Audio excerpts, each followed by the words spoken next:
In orthopaedics let's discuss the fracture of neck of femur.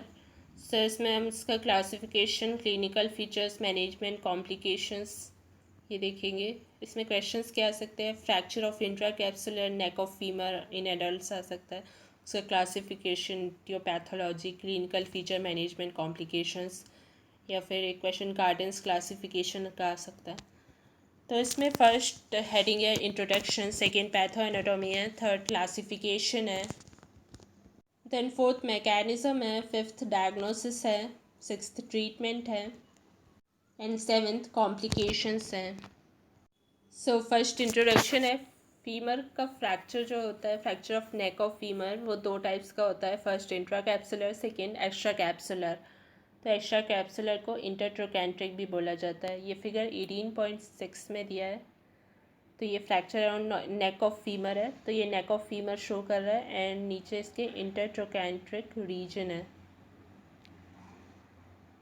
Then second है patho anatomy. तो second patho anatomy में क्या हो रहा है कि ये डिस्प्लेस होता है डिस्टल फ्रैगमेंट के साथ। तो एक्सटर्नली रोटेटेड रहता है एंड प्रॉक्सिमली माइग्रेट हो जाता है।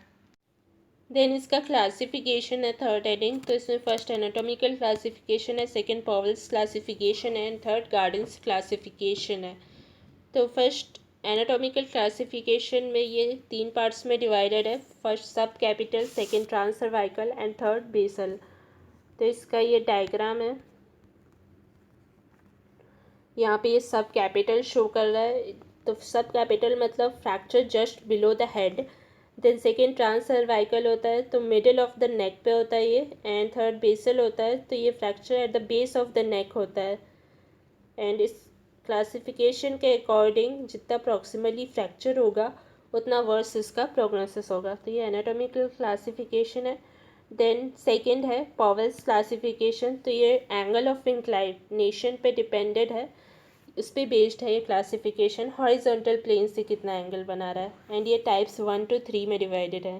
तो इसका ये डायग्राम है पॉवेल्स क्लासिफिकेशन का। टाइप 1 में 30 डिग्री एंगल है, टाइप 2 में 50 डिग्री एंगल है एंड टाइप 3 में 70 डिग्री एंगल है। तो इस क्लासिफिकेशन के अकॉर्डिंग जितना ज़्यादा एंगल होगा उतना अनस्टेबल फ्रैक्चर होगा, उतना वर्स प्रेगनेंसिस होगा। देन नेक्स्ट है गार्डन्स क्लासिफिकेशन। तो ये बेस्ड होता है डिग्री ऑफ डिस्प्लेसमेंट पे। तो इसमें 4 स्टेजेस होते हैं, ये फिगर 18.10 में है। स्टेज 1 होता है इनकम्प्लीट, स्टेज 2 होता है कंप्लीट बट अनडिस्प्लेस्ड, स्टेज 3 होता है complete and partially displaced and stage 4 होता है कंप्लीट एंड फुली डिस्प्लेस्ड। तो ये इसका डायग्राम है।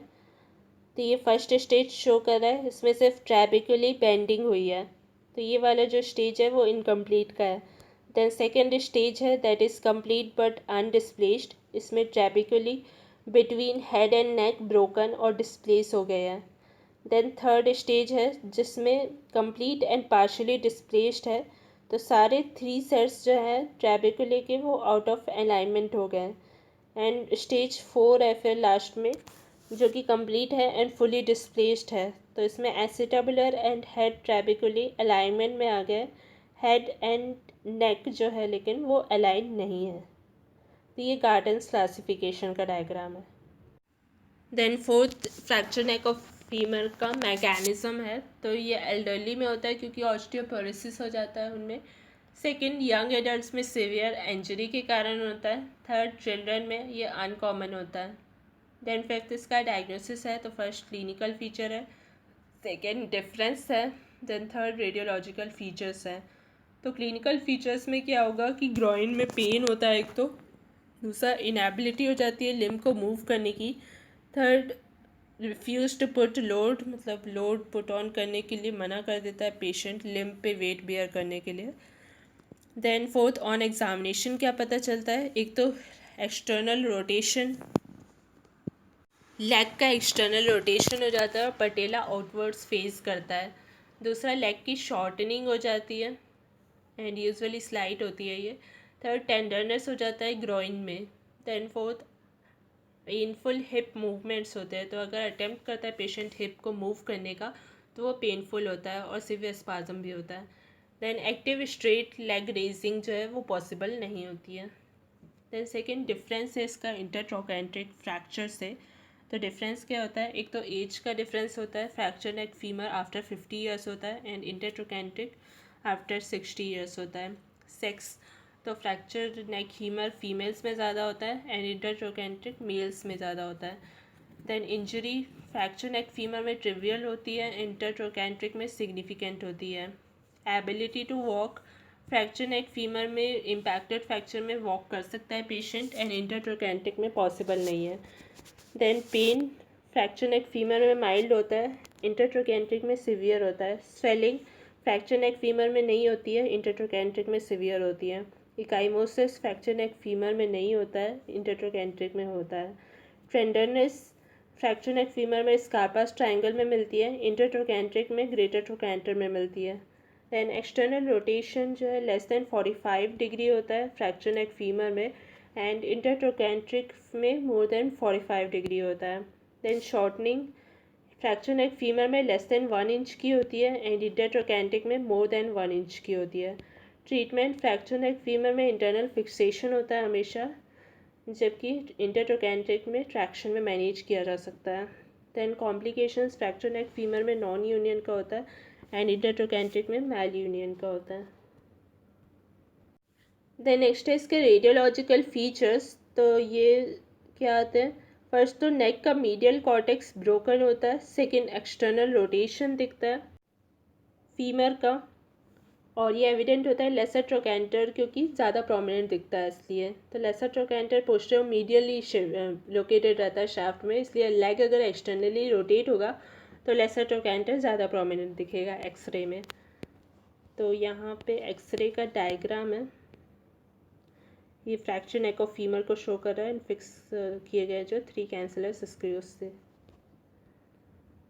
देन एक्सरे में और क्या फीचर दिखता है, थर्ड ग्रेटर ट्रोकैंटर की ओवर राइडिंग दिखती है जिससे कि वो हेड ऑफ फीमर को अबव लेवल पे लाई करता है। Then fourth Shenton's line broken दिखती है, फिफ्थ ट्रेबिकुलर स्ट्रीम ब्रोकन दिखती है। देन सिक्स हेडिंग है ट्रीटमेंट की, तो ये अनरिजॉल्व फ्रैक्चर कहलाता है, सॉरी अनसॉल्व फ्रैक्चर, क्योंकि ये तो ब्लड सप्लाई जो होती है हेड पे वो कट ऑफ हो जाती है एंड दूसरा रिडक्शन को अचीव करना डिफ़िकल्ट होता है। तो फर्स्ट इसका इम्पैक्टेड फ्रैक्चर हो सकता है, तो चिल्ड्रन में ये मल्टीपल स्मूथ पिंस से ट्रीट किया जाता है एंड एडल्ट्स में मल्टीपल कैन्युलेटेड कैंसलस स्क्रूज से ट्रीट किया जाता है। एंड सेकेंड अनइम्पैक्टेड या डिस्प्लेस्ड फ्रैक्चर्स हो सकता है, तो close reduction and internal fixation से इसका ट्रीटमेंट करता है। एंड इंटरनल फिक्सेशंस के लिए जो डिवाइसेस यूज़ होती हैं वो एक तो मल्टीपल कैंसलस स्क्रूज हो सकते हैं, दूसरा DHS that is dynamic hip screw हो सकता है, थर्ड मल्टीपल नॉलेज पिंस हो सकते हैं, then fourth FNS that is fracture neck system हो सकता है। तो ये फ्लोचार्ट 18.1 में कि डिसाइड कैसे करते हैं प्लान ऑफ ट्रीटमेंट को। तो फ्रैक्चर नेक ऑफ फीमर हुआ है एंड वो अनडिस्प्लेस्ड एंड डिस्प्लेस्ड हो सकता है। अनडिस्प्लेस्ड में कंजर्वेटिव ट्रीटमेंट और मल्टीपल स्क्रूज यूज़ करते हैं एंड डिस्प्लेस्ड फ्रैक्चर में फिजियोलॉजिकल लेस देन 60 ईयर्स है या ग्रेटर देन 60 ईयर्स है उसके अकॉर्डिंग डिसाइड करता है। तो फिजियोलॉजिकली मतलब क्या कि फिजियोलॉजिकल एज को कंसिडर किया जाता है, मतलब अपीयरेंस, एक्टिविटीज़ और हेल्थ जो है पेशेंट की वो एक हेल्दी पर्सन जैसा रहेगा 60 ईयर्स ऑफ एज में, तो उसके बराबर है अगर, तो उसकी फिजियोलॉजिकल एज 60 ईयर्स होगी।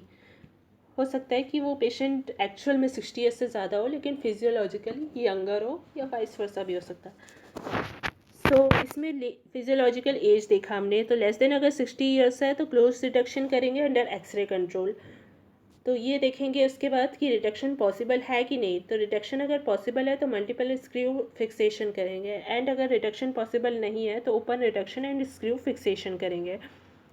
देन फिजियोलॉजिकली अगर एज ग्रेटर दैन 60 ईयर्स है तो प्रोस्थेटिक रिप्लेसमेंट किया जाता है।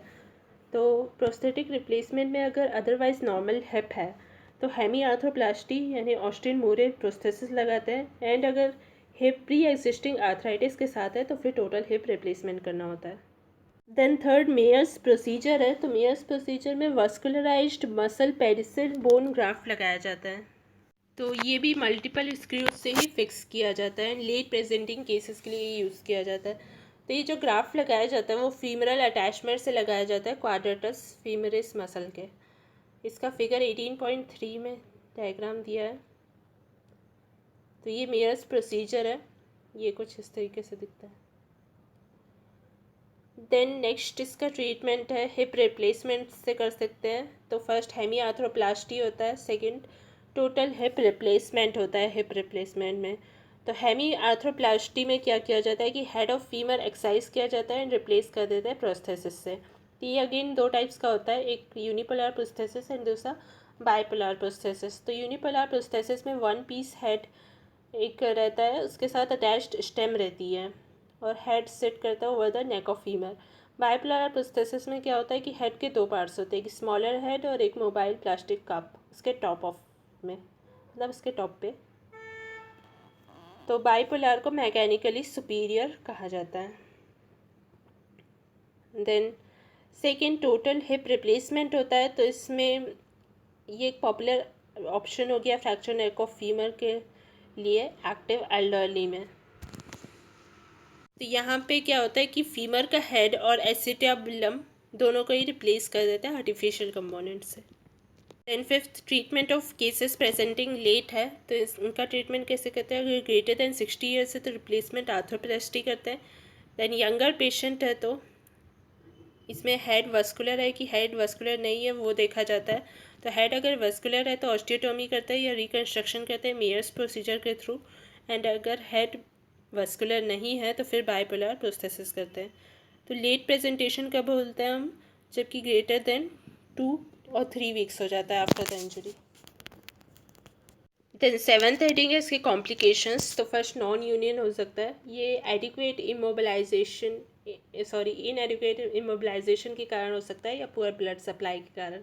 इसका ट्रीटमेंट कैसे करते हैं, एक तो नेक रिकन्स्ट्रक्शन, दूसरा पॉवेल्स ऑस्टियोटोमी से। पॉवेल्स ऑस्टियोटोमी का ये डायग्राम है। तो इसमें एक लैटरली बेस्ड वेज लगाया जाता है, ऑफ बोन रिमूव किया जाता है एंड इसमें स्क्रूज फिट किया जाता है। तो ये पॉवेल्स ऑस्टियोटोमी है, non union of fracture of neck of femur के लिए। देन सेकेंड एवेस्कुलर नेक्रोसिस हो सकता है। तो इसका ड्यूरेशन कितना होता है, तो ये कुछ महीनों के बाद से लेकर 2 साल बाद तक में हो सकता है। देन सेकेंड ट्रीटमेंट यंग में रिकन्स्ट्रक्शन करते हैं मेयर्स रिप्लेसमेंट से, मेयर्स प्रोसीजर से, या दूसरा हिप रिप्लेसमेंट से, टोटल हिप रिप्लेसमेंट। एडल्ट्स में टोटल हिप रिप्लेसमेंट करते हैं एंड एल्डरली में हेमी रिप्लेसमेंट आर्थ्रोप्लास्टी करते हैं।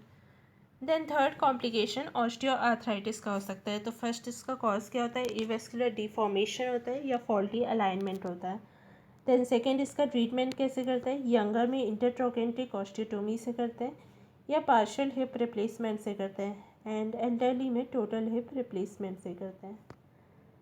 तो ये था fracture neck of femur. Thanks for watching.